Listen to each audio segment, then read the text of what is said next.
G'day guys, Steve Morgan here, Fishing Monthly Magazines at Coffs Harbour on the mid-north coast of New South Wales. Got Dayne Taylor here with me from North Coast Boating Centre, a Formosa and Suzuki dealer. And you are in the middle of some awesome inshore and offshore snapper fishing here, and we've got a boat today that's set up to do exactly that, haven't we, Dayne? We sure do. That's exactly what we've tried to do with our stock boats, is design one and have it on the floor that's going to suit the guys that are going to use them here on the Coffs Coast. So we've got all the right features that they want from a boat.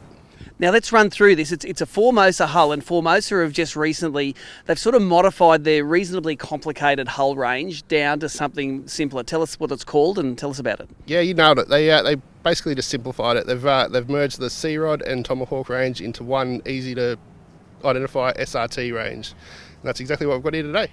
Now, this one we've got in particular to test. It's got some of the features you say you put in to suit local anglers. The first one is that quad ballast system. Tell us about it from the hull up, what you've done to this rig. All right, yeah, so this one has got the quad 4. The quad 4 is 4 chambers that run along the bottom of the hull. They're designed to fill up with water and make it more stable at rest. So when you're out in that sloppy conditions, it's just going to stick in the water a lot better. We've also added the single axis transom door. We've got a lot of spear fishermen out here, so they like to get in and out of the boat. We've also added a bench seat, the kill tank, and the electric motor mount. It just seems to be what our customers want from a boat, so that's what we give them. Now, the coast here, guys like for going long runs up and down the coast. That centre cab makes it a comfortable ride out and home if it gets a bit nasty, doesn't it? Yes, it does. So, whether you're taking the wife and kids for a cruise offshore one day, you get a bit of protection, or if you want to cruise, 30, 40 miles up and down the coast in a rough conditions, that centre cab definitely makes a difference. It makes it more comfortable and enjoyable. Now, as a fisherman, I noticed that the centre cab probably takes up a lot of that front of the boat fishing space. So if you're someone that wants to have a couple of guys fishing up the front, you'd probably opt for the same design but maybe a longer hull? Yeah, exactly. The range goes right up into the 7 metre mark, and this guy's quite a small boat to have a centre cab, and yeah, you could, if you wanted to make more fishing room up the front, definitely go a larger model, but this hits the price point more so. Exactly. So, and you've put this on a reasonably simple twin-axle Dunbier mechanical override brake trailer, which you can tow with nearly anything, can't you? Yeah, you can tow it with any light forward drive. And one of the main reasons we like to go with the Dunbier is anglers like to travel these days, and there's not many big cities up and down the coast that don't have a Dunbier dealer. So if you do run into troubles, you're going to get back on the water really quick. Yeah, that's it. And even places like Super Cheap can sell spare parts that are going to fit this trailer, don't they? Exactly right. Now, the jewel in the crown, of course, is that 150 horsepower lean burn Suzuki 4-stroke on the back. You guys are a Suzuki dealer, so you know all about the durability and reliability of these things. How do you reckon it matches up with this craft? It goes really well. It gets about 70 plus k's an hour. But that lean burn technology is where it's at, mate. It's fuel efficient. You're going to be on the water for longer, and it's going to have more of this money in your pocket at the end of the day, which everyone's about these days. That's it. So look, we never believe the dealers. We're going to put this boater on the water and come back to you with some performance statistics.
Well, there you go. That's the first time we've boat tested at Coffs Harbour, and what a great arena to put some of these boats through their paces, both this big Formosa, and we also had a smaller tinny out today. Still a bit of leftover swell for some wind in the previous days, so we got to test it in calm water, some stand-up water on the headlands, and then some just standard ocean faring conditions out there.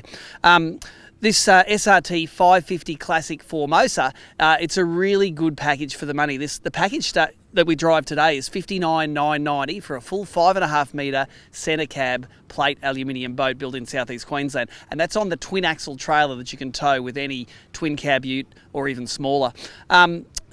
Performance wise, 74 kilometres an hour on flat water at 5,900 RPM with this 150 horsepower Suzuki. But the cruising speeds that you're going to be travelling at most times when you're going to and from your fishing spots, anywhere between 3,000 to 4,000 RPM gives you that 2 kilometres per litre. And that's as granular as we can get with the fuel metering that was available on this boat. I'm pretty sure that it will be up over that 2 kilometres per litre if we could get it to a finer point.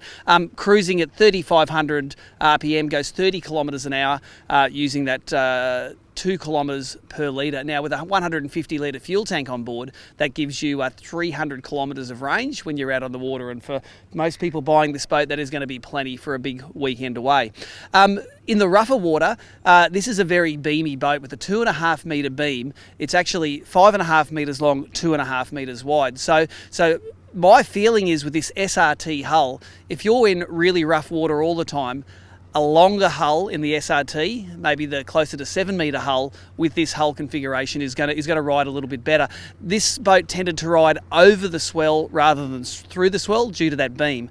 Now the corollary of that is stability at rest is amazing. Like, there's a couple of us sitting on the starboard side of this boat right now, and there is an inch or two of difference in stability. So, like all boating, it's a compromise between rough water handling ability and stability at rest, and this SRT really has that stability at rest. The active transom that they have is available in several configurations, and whether you're spending all your time in the boat fishing or in and out of the water, diving, snorkeling, taking the kids out, this transom gives you good access to the water there. Otherwise, I really like at the helm position, the windscreen is at exactly the right height. If you stand up, you're looking over it. If you're sitting down, you're looking under it. I really like the foot pegs as well. It's something I haven't seen in an aluminium boat before. Just those raised pegs to give your feet something to lock into when the conditions are a little bit joggly. There's actually plenty of room in that small cabin. There's 5.5 metre boat, you think you can't fit much in a centre cabin. There's more in there than you'd think, and I think the actual centre cabin is about the same size as some 7 metre aluminium plate boats that I'd tested. Otherwise, it's a very pleasant boat to be out on the water from. It doesn't mind a bit of trim. You will feel the boat respond to trim when you're out there, which means that when you're on flat water, you can really trim it up and get a lot of this hull out of the water and have some fun driving it.